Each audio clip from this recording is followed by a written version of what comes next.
In the year of our Lord, 1118, the path to salvation was paved with blood. Jerusalem, the center of the world, a city that has drunk more blood than water. For a Christian pilgrim in the 12th century, to walk these roads was to walk into the open mouth of a grave. Bandits, Saracen raiders, desperation. If you survived the journey, you arrived not with your soul cleansed, but with your pockets empty. You were stripped, beaten, left to rot in the sun. Because in this world, faith was your shield. But gold was your life. And yet, amidst this chaos, 9 men made a vow. They knelt before the patriarch of Jerusalem and swore an oath that would echo for 1,000 years.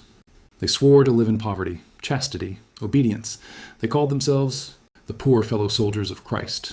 So poor, they said, that their seals showed 2 men riding a single horse. They owned nothing. They wanted nothing. They existed only to protect the weak. A noble lie or a holy truth? Within 2 decades, these poor soldiers would become the richest organization on the face of the earth. They would own islands. They would bankroll kings. They would lend money to the very popes they swore to serve. They would build a multinational corporation centuries before the concept of a corporation even existed. We are told that modern banking began in the coffee houses of London or the piazzas of Florence. We are told it is a product of the Renaissance. We are lied to. The ATM card in your wallet, the check you sign, the concept of a wire transfer, the very idea of credit. These were not invented by accountants in suits. They were invented by monks with swords. This is not a story about religion. This is a story about the most powerful weapon ever created by human hands. A weapon more dangerous than the sword, more durable than the castle, and more conquering than any army. The weapon is the ledger. And the men who wielded it would rise to touch the heavens, only to be burned alive by the fire they ignited. The Templar economy. To understand the machine, we must understand the chaos that built it. Europe, in the 12th century, is not a civilization. It is a crime scene. The Roman Empire is a distant memory, a ghost haunting the ruins of stone roads that no one knows how to repair. There is no central government. There is no police force. There is no currency as we know it, at least not one you can trust. Every local lord mints his own coin. Every duchy has its own weights. If you travel 20 miles east, your money is worthless. If you travel 20 miles west, you are robbed. The roads are ruled by robber barons, quite literally. Local knights who demand tolls for crossing a bridge, or simply take what they want because they have the steel and you do not. Commerce is paralyzed. The economy is stagnant. Europe is suffocating in the mud. But in the east, the sun is rising. The Crusades have cracked open the door to the Orient. Tales of unimaginable wealth, of silks, of spices, of holy relics, are flooding back into the dark hovels of France and England. And so, the pilgrimage begins. A mass migration. Thousands of people, nobles, peasants, sinners seeking redemption, selling everything they own. They liquidate their lands, their cattle, their homes. They turn their entire lives into portable wealth. Gold, silver, gemstones.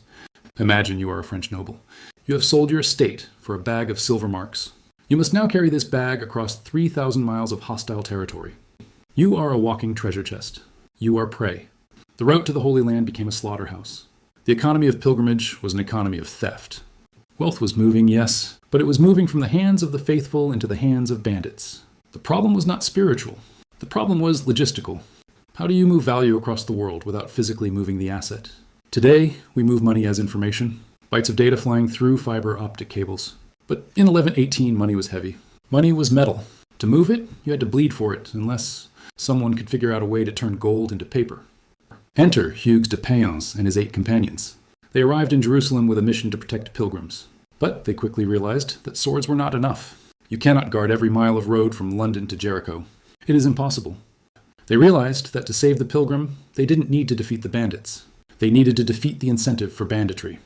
If the pilgrim has nothing to steal, the bandit has no reason to attack. The temple, that was their headquarters. King Baldwin II of Jerusalem had given them the Al-Aqsa Mosque, believed to be the ruins of the Temple of Solomon. This location is crucial. They were not just squatting in a ruin. They were sitting on top of the most legendary archive of ancient knowledge and history. Rumors have persisted for centuries. Did they find the Holy Grail? The Ark of the Covenant? Perhaps, but the real treasure they found was likely far more boring and far more powerful. Sacred geometry, architecture, and perhaps ancient Phoenician trade secrets. The mathematics of money. By 1130, the Templars were no longer just 9 men. They were a network. They had established preceptories, fortified, bases at every major crossroads in Europe, and the Holy Land. Imagine them as the medieval equivalent of a heavily armed FedEx. Or better yet, Wells Fargo with a standing army. They had the trust. They were monks. They answered only to the Pope. They could not marry, so they could not build dynasties for their children. They could not own personal property. In a world of thieves, they were the only honest men, and because they were honest, you gave them your gold. Here is the moment the world changed. The merchant drops 1,000 gold bezants on the table in Paris. He is terrified of the journey to Jerusalem. The Templar scribe counts the money. He takes the gold. He locks it in the Paris vault. And then he takes a piece of parchment. He writes a receipt, but not just a receipt. It is written in a secret code, a cipher that only the Templars can read. It contains the merchant's name, the amount, the date, and a fingerprint, literally. The merchant presses his thumb into wax on the document. The merchant takes this piece of paper. He sews it into his tunic. He walks out of the preceptory. He travels 3,000 miles. He is stopped by bandits. They search him. They find a piece of paper with gibberish written on it. They throw it in the mud. It is worthless to them. The merchant arrives in Jerusalem. He is dusty, tired, but alive. He walks into the Jerusalem preceptory. He hands the dirty, crumpled paper to a Templar there. The Templar in Jerusalem decodes the note. He checks his own ledger. He goes to the vault. And he hands the merchant 1,000 gold bezants. The gold never moved. The gold stayed in Paris. The gold in Jerusalem came from the Jerusalem vault. They didn't move the money. They moved the ledger. This was the letter of credit, the first check, the first ATM withdrawal. And for this service, the Templars took a small transaction fee. It seems like a small convenience, but do not be fooled. The system did not just make travel safer. It detached value from matter. It turned money into a ghost. And once money becomes a ghost, it can walk through walls. It can be in two places at once. And that is where the real power begins. To understand the Templar genius, we must first understand the sin. In the 12th century, the Catholic Church had a strict law. Usury, lending money at interest, was forbidden. It was considered a crime against God. Time belongs to God, the priest said, and you cannot sell time. This law paralyzed the European economy. If you cannot charge interest, why would you lend money? And if no one lends money, how do you build a mill? How do you outfit a ship? How do you wage a war? The economy was stuck in a spiritual deadlock. The Templars found a loophole. They didn't call it interest, they called it rent, or administration fees. When a pilgrim deposited 100 gold coins in Paris, he might receive 90 in Jerusalem. The missing 10 coins, that wasn't interest. That was a fee for the danger of the road. It was a semantic trick. But because they were monks, because they were the warriors of Christ, the Pope looked the other way. But their true innovation wasn't the fee. It was the encryption. This is the Templar cipher. Based on the geometry of the Templar cross, it was a substitution cipher so simple a knight could learn it in an hour, but so complex that a bandit who stole a letter of credit would see only gibberish. This created something the world had never seen before. Trustless security. You didn't need to trust the road. You didn't need to trust the messenger. You only needed to trust the code. For the first time in history, value was separated from physical matter. The parchment was not money. The parchment was information. By 1150, the temple in Paris was no longer just a monastery. It was the Federal Reserve of Europe. They offered services that would look shockingly familiar to a modern banker. Safe deposit boxes? The Templars invented them. If you were going to war, you left your family jewels with the Templars. They gave you a receipt. Even if you died, the inheritance was secure. They offered executor services. They managed estates. They even offered loans, but not small loans. The Templars were not interested in lending 5 shillings to a peasant to buy a pig. They were interested in macro finance. They wanted to lend to the men who owned the pigs, and the land, and the armies. This is where the mission shifted.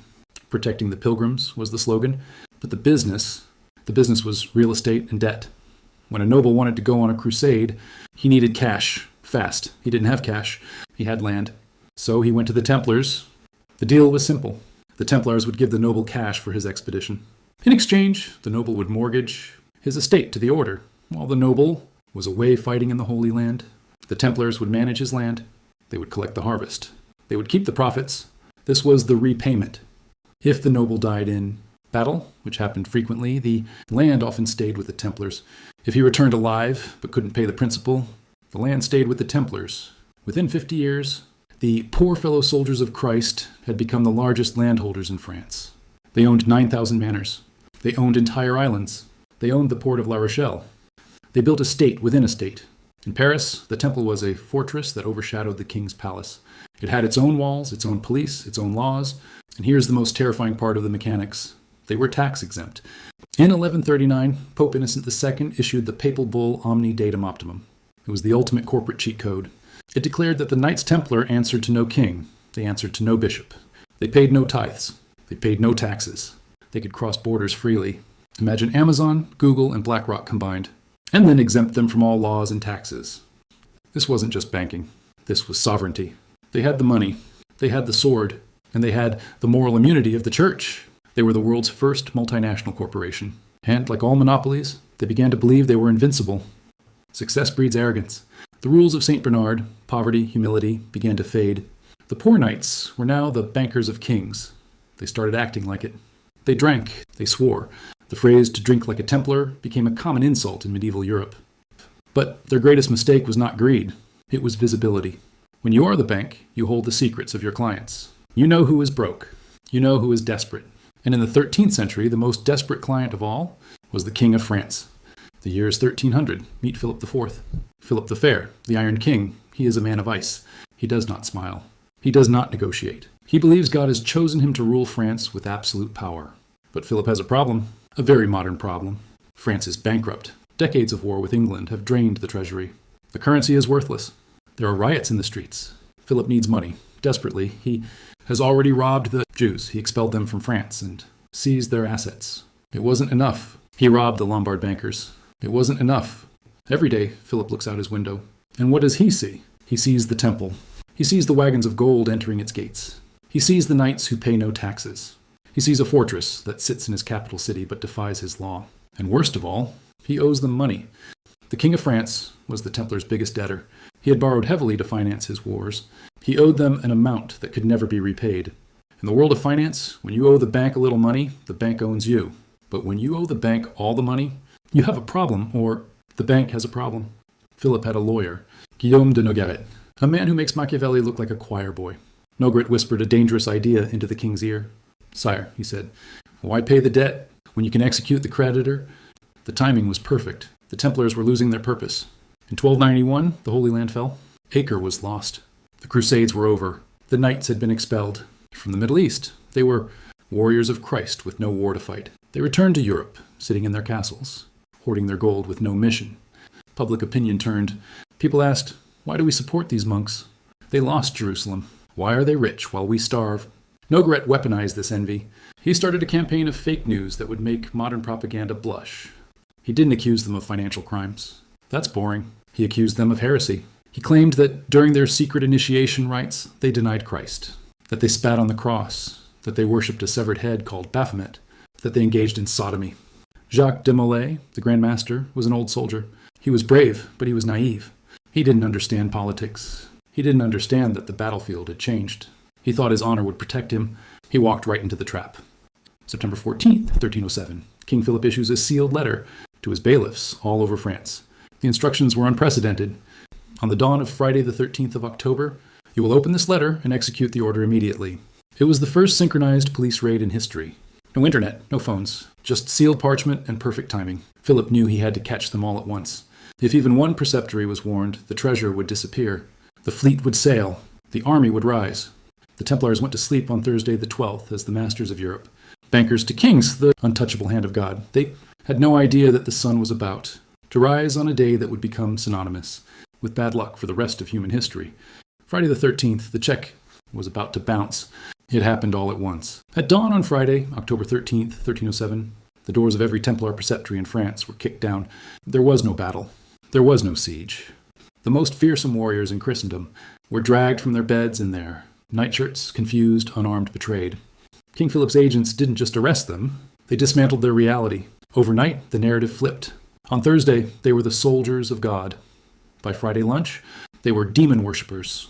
Philip knew that to kill a bank, you don't attack the vault, you attack the reputation. Then came the Inquisition.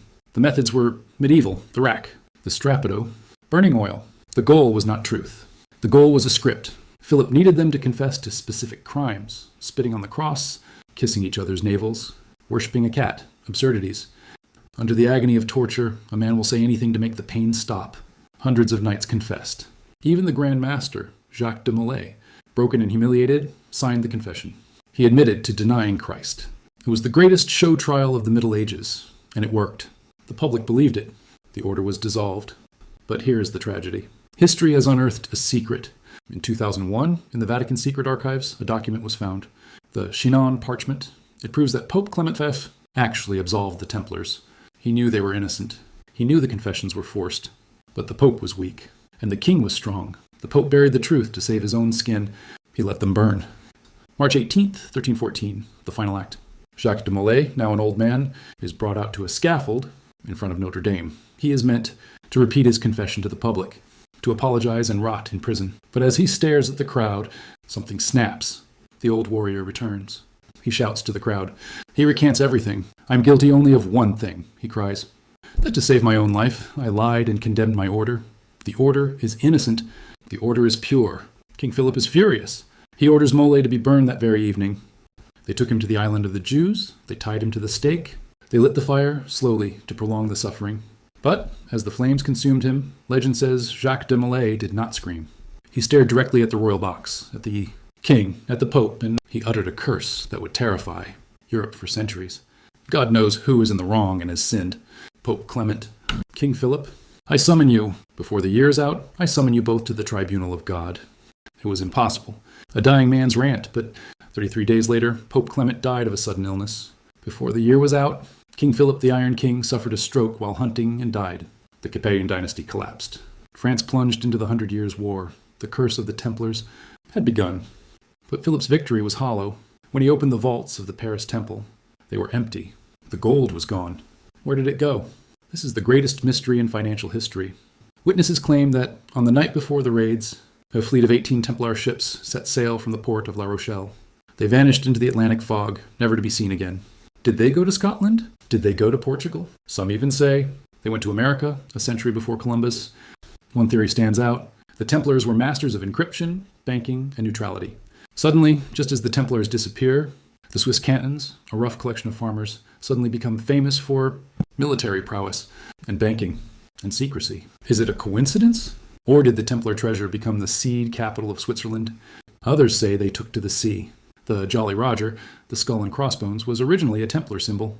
Did the holy warriors become the pirates of the Caribbean, fighting against the monarchies that betrayed them? We will never know. The gold is lost. But asking where is the gold is the wrong question. The gold doesn't matter. The Templars didn't leave us a treasure chest. They left us something far more permanent. They left us the system. Look at the world today. We live in a world where money is data, where trust is code, where global corporations are more powerful than local governments. The Templars were the first to realize that borders are imaginary lines, but the ledger is real. Every time you swipe a credit card, you are using Templar technology. Every time you wire money from London to Tokyo, you are walking a path cut by the Knights. Every time a multinational bank dictates policy to a struggling nation, that is the ghost of the temple, still standing over the king. The king burned the men. He destroyed the bodies, but he could not kill the idea. The warrior monks are gone, but the bankers won. The financial historian knows the truth. The Middle Ages never ended. We just changed the costumes. So, now what is the lesson of the Knights Templar? Is it a story of greed, of heresy, of tragedy? No, it is a warning. It is a warning that when you mix money, faith, and the sword, you create a fire that cannot be controlled. They tried to build a kingdom of heaven on earth using the tools of hell. And in the end, the bank always wins. But the banker is just mortal. The Templars invented the future, but they paid for it with their souls. The next time you look at your bank account, remember the 9 poor knights who sat in the dust of Jerusalem, and ask yourself, who really owns your debt? And history has the answers. You just have to know where to look.